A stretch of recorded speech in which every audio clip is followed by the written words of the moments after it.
Okay, we ready?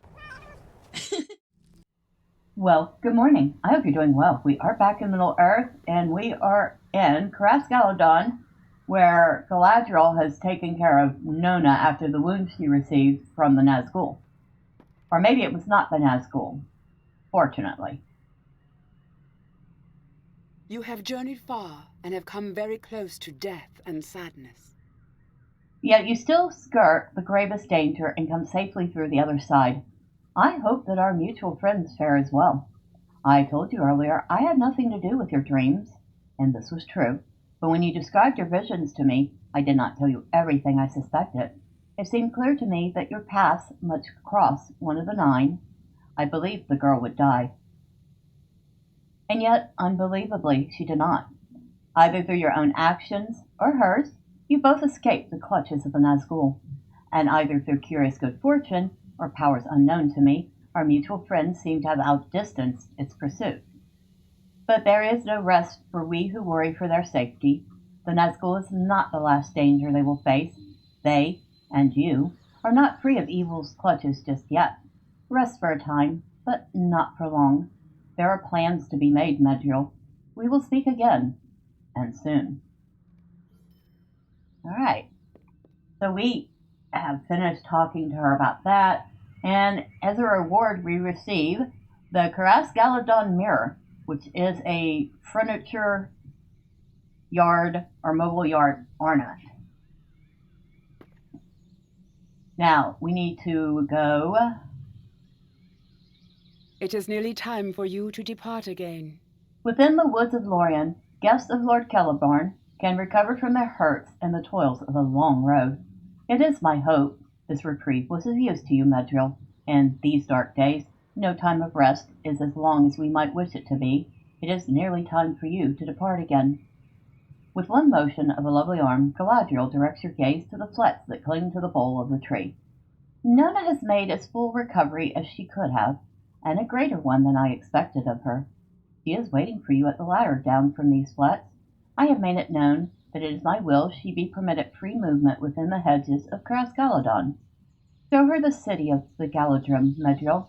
We will speak in my garden when she is satisfied with her exploration of what the city has to offer.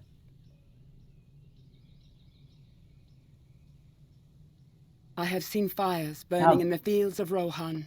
that is a whole different question which we will not take. Here's Nona. They tell me I was close to death. I remember very little of it. Nona smiles weakly at you. They tell me I was close to death, Medriel. I remember very little of it.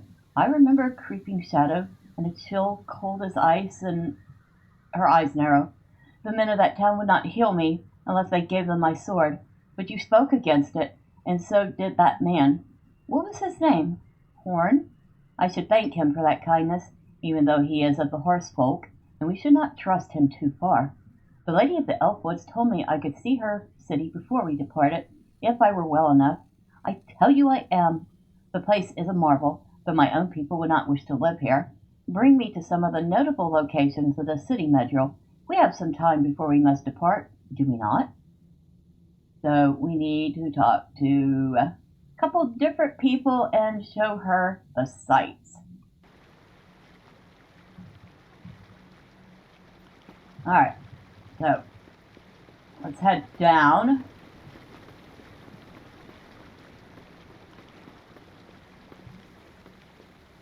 I love how she puts it. Her people would not wish to live here. She's probably very right.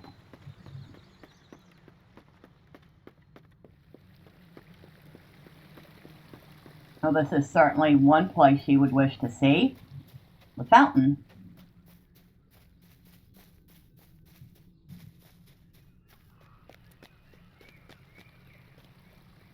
This is a place of quiet contemplation. This is Killerland, the White Fountain of Caras Galadhon. It is a place for quiet contemplation, where elves of Lorien are free to enjoy the sound of the water in the pool and feel of soft breezes on the skin. Urian looks at Nona dismissively, and you could tell that despite Galadriel's words, not every elf is pleased to have the Dunlending girl within the borders of Lorien. Others can admire the fountain as well, of course. Huron finishes with a sniff. Nona admires the delicate carving of the swan fountain.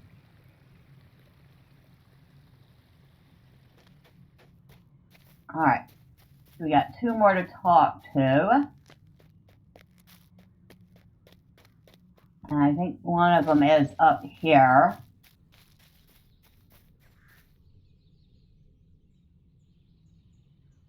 This is Tulane Melfin. We need Anglamel, who may be up further.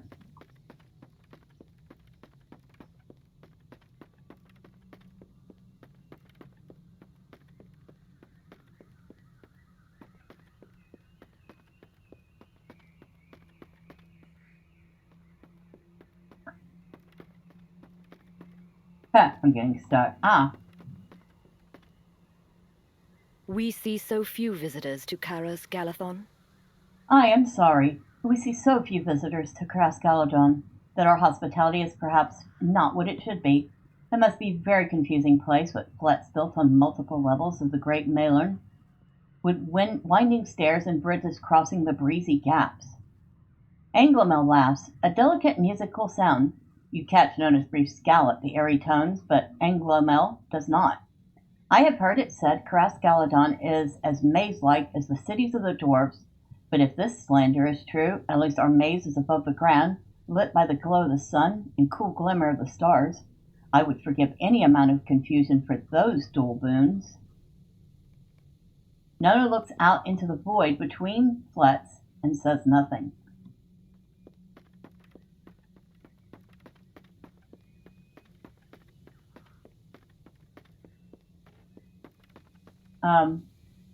What is this?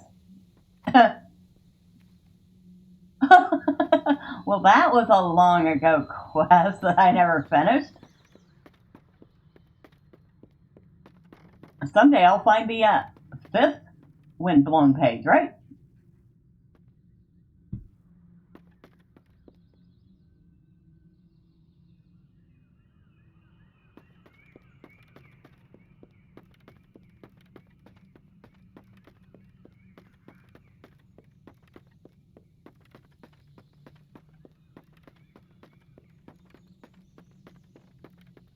So we need Elaine Galadriel. And that is where all the crafting is. Alright, so let's find a stair down, or a ladder down. And no, jumping down doesn't count. Unless we want to end up in the nearest circle of shame.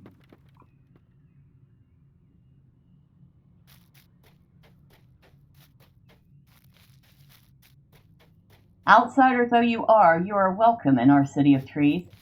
Outsider, my left foot. Hold on. Hold on. Let's see, go to titles. And close them all. Heritage. Oh, well, no, she's from Balerion. So she isn't from Lothlorien. Alright, fair enough. Outsider it is. Alright, we need to go up the really fun, windy ramp. Not really. One of the reasons I'm not a fan of Caras Galadhon is these ramps. They just go up and around. And there's a spot on this one that is so narrow, I am always worried about falling off of it. As you can tell, right there.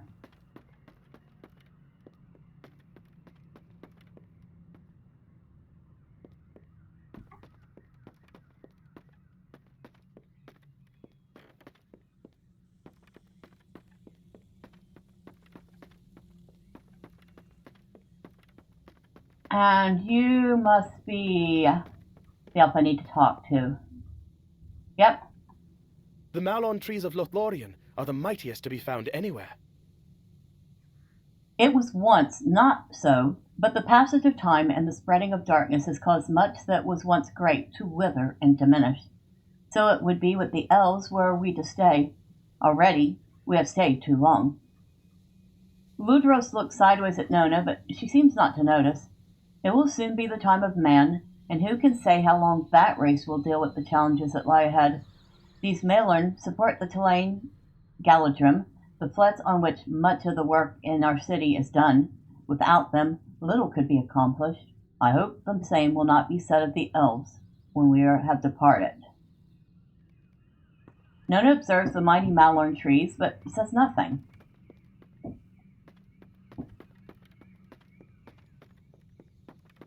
She's been relatively quiet throughout this whole process. I know that there is a ladder down. There's clearly a ladder up. It's in my face. I know for certain somewhere on a connecting... Oh, is that it? Yeah, that's it. I knew there was a ladder down. Alright, now we head to Galadriel's garden.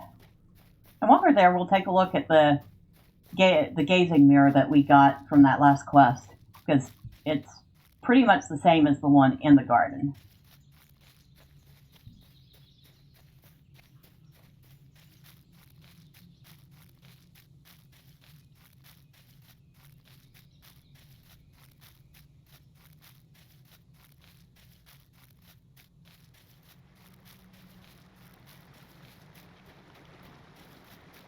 That is a very pretty place. Very sad to know that this will all disappear once the elves leave, and Galadriel's magic no longer protects the place. It'll become ordinary.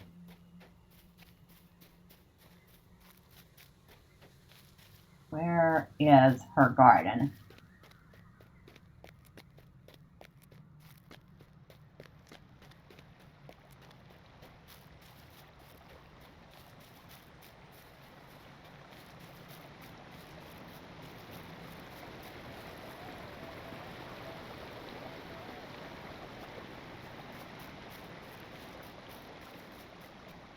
What happened to that shrew for whom you were looking?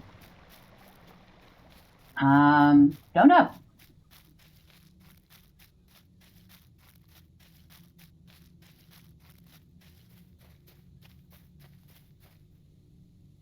Okay, here it is. Galadriel's garden. And Galadriel is actually standing next to the gazing mirror, so hey, two birds with one stone. Look, Galadriel, this is the reward we got from the last quest. This gazing mirror, or something very similar looking to it. It's actually a nice decoration, especially if you happen to have an elven home, which reminds me I should check and make sure I've paid my upkeep on that. Maintenance. Yeah, that needs to get paid. And we should probably pay the still. Oh, hers is done. Alright. Galadriel? I hope you enjoyed your respite. It brings me sadness to tell you it must be ended. I spoke to you once of the danger that awaited our mutual friends on their road, Medrielle. Their circumstances are hidden to me, but I've seen enough in my mirror to worry. Those few of the wise who know of their errand have known a simple truth since they departed.